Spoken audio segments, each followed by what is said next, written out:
just went and tried to get the old Bronco 2 smogged, and the tech said that the hydrocarbons at idle were too high. So I noticed maybe just a slight misfire. Seems like it's only at idle. The tech said that at 2500 RPM it was running good. No worries there. So what I did is I got a set of plugs and wires that I'm going to put on here in a few minutes, and a cap and rotor as well. And then I also, in the previous video, was telling you guys how it seems like it doesn't quite rev out as much as it should, and it shifts kind of early. So I wanted to check in here the throttle body. Sometimes the throttle cable, which is covered up by this cover, but there's the throttle cable right there. Sometimes that thing will stretch out and you won't get your butterfly in the throttle body opening all the way. So we'll check that out and make sure that the butterfly is in fact opening all the way. Hey guys, I went ahead and took the cover off of the throttle linkages here, and I also took the intake boot off of the throttle body. So I've got a helper in the truck.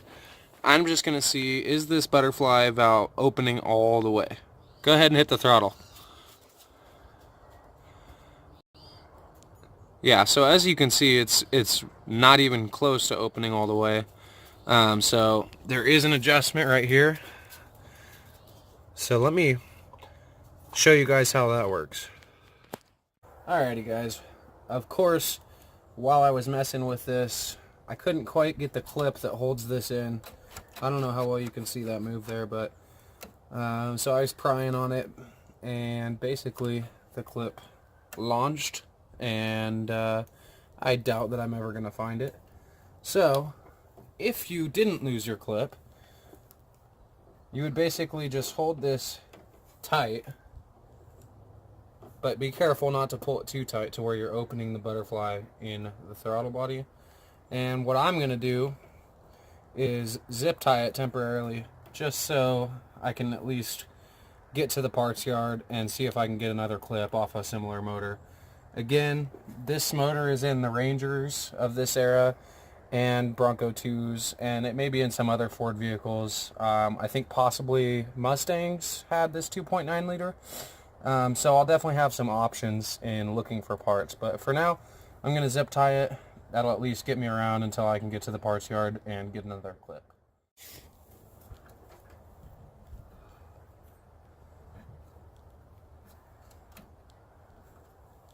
Alright guys, that should at least keep it secure for a couple days until I can get to the junkyard and get a new clip for that. Let me jump in the cab really quick and hit the throttle pedal just so you can see how it works. Obviously this isn't perfect, but I do daily drive this vehicle, so it's going to be a temporary fix, and I will definitely show you guys when I get the proper part, and we'll put that on.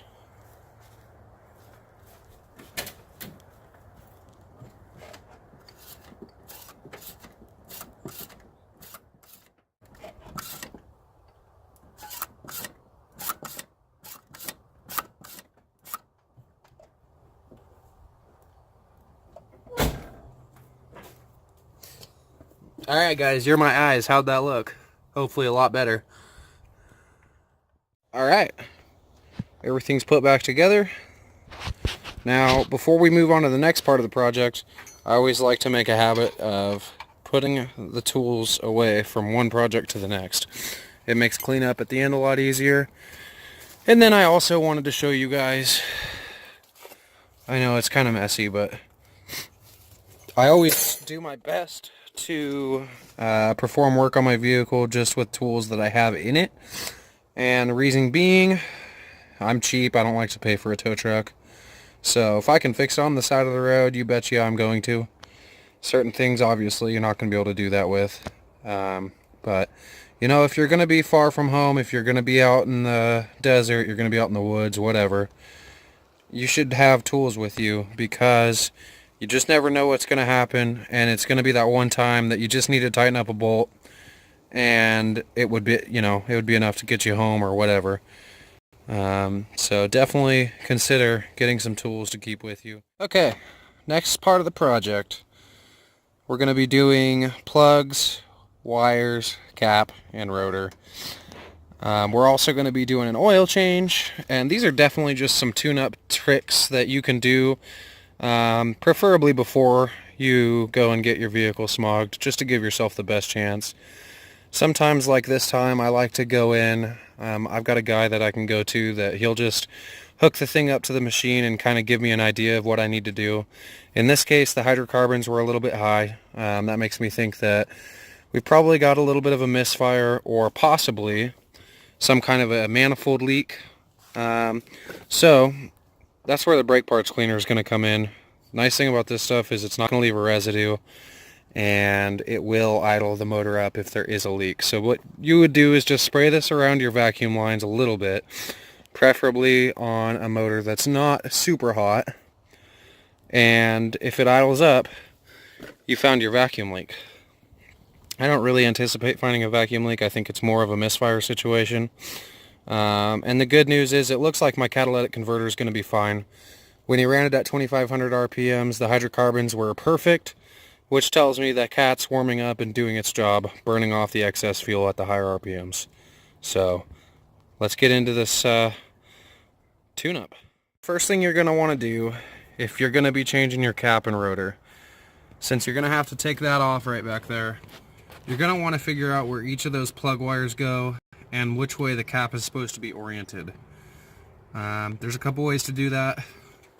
One thing that's worked for me in the past is basically you just make yourself a little drawing. You just do, in this case we've got a V6, so we'll do 1, 2, 3, 4, 5, 6. We'll draw ourselves a little cap right there, and we'll put our 6 points on it and label them accordingly. So if this one goes here, we'll just label it 1. If this one goes here, we'll label it 4, so on and so forth. So I'll give you a picture of that when I'm done drawing it.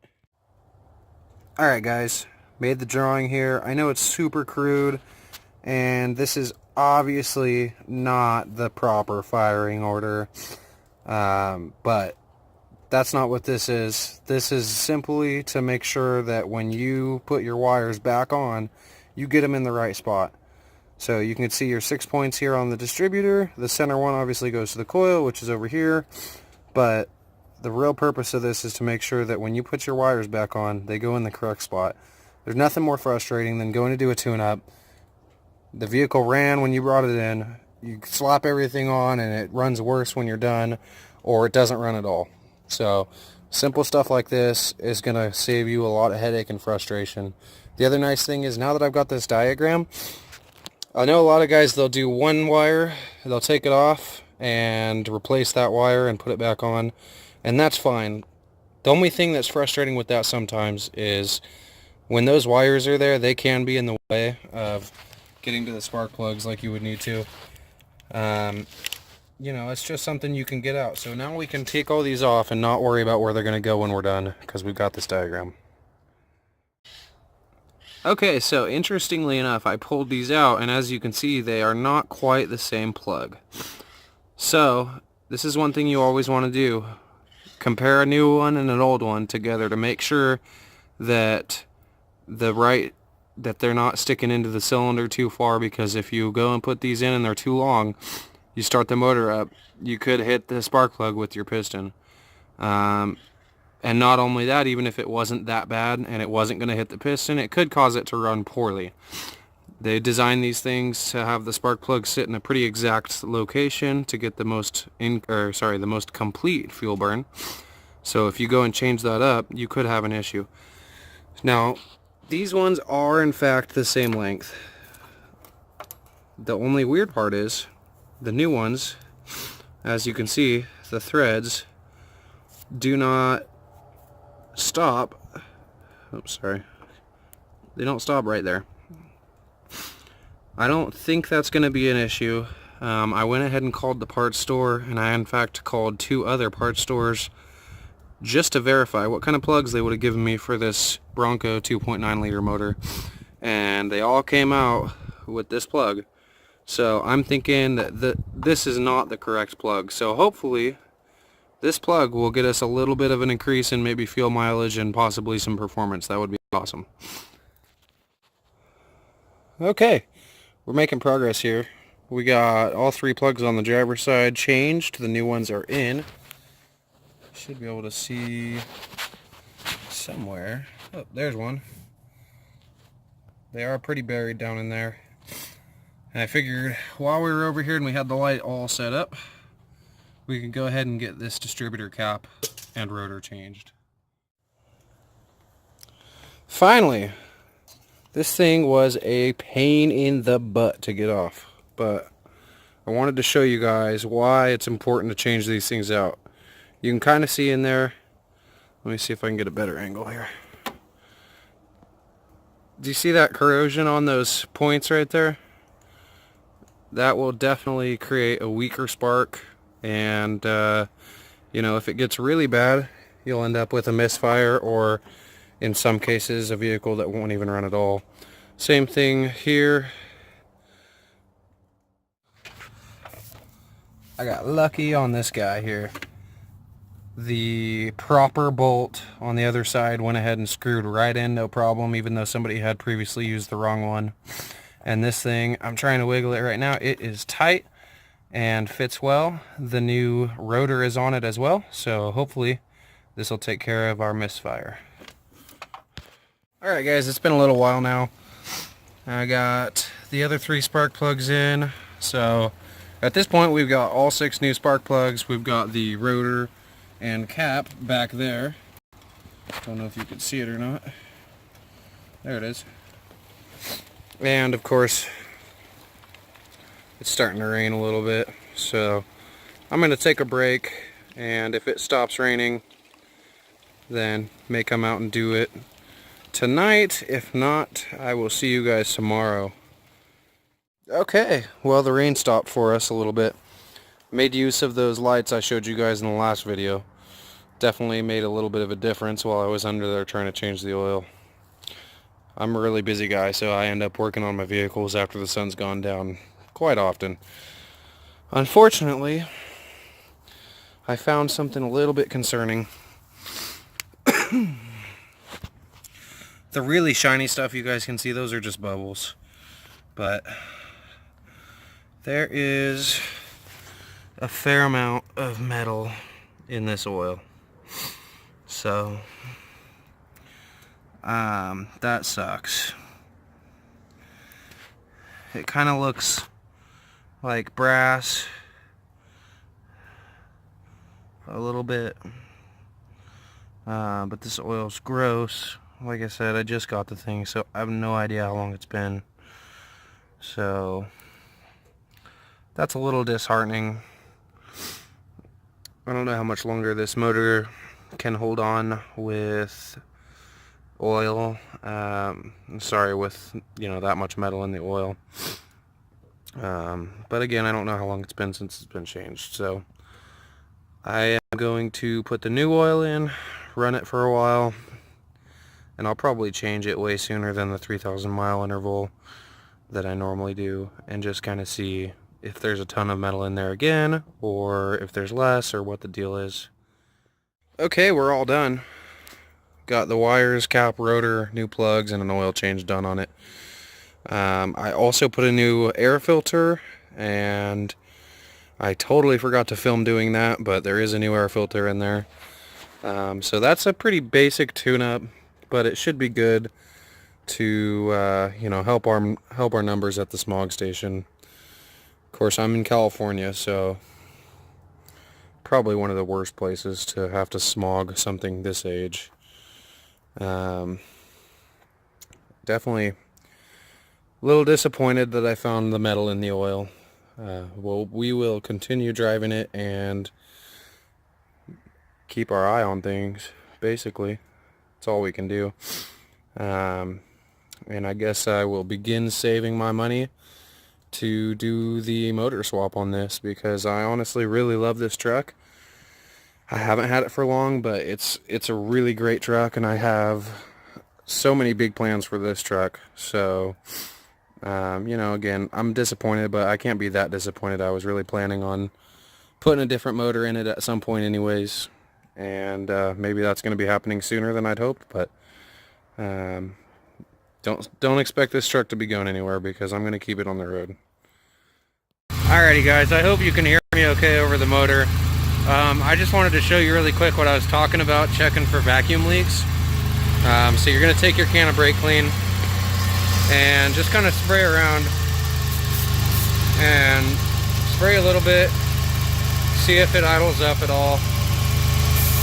You know, spray places like that where rubber boots are meeting. Obviously this one shouldn't matter because it's before the throttle body, but just as an example, this one, that one might matter. But just go around and kind of spray all your vacuum lines.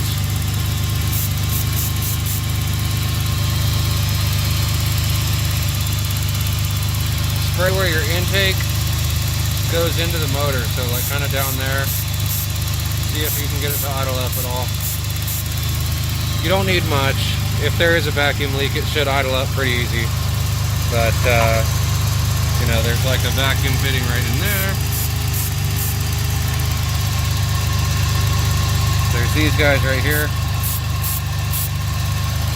So, I'm not seeing it idle up at all. Like I said, I didn't really think I had a vacuum leak, but there's a few more places I'm going to check before I say for sure, and we'll go from there. Okay, I sprayed around all the vacuum lines I could find, and nothing that I sprayed made the idle go up at all, so that's good.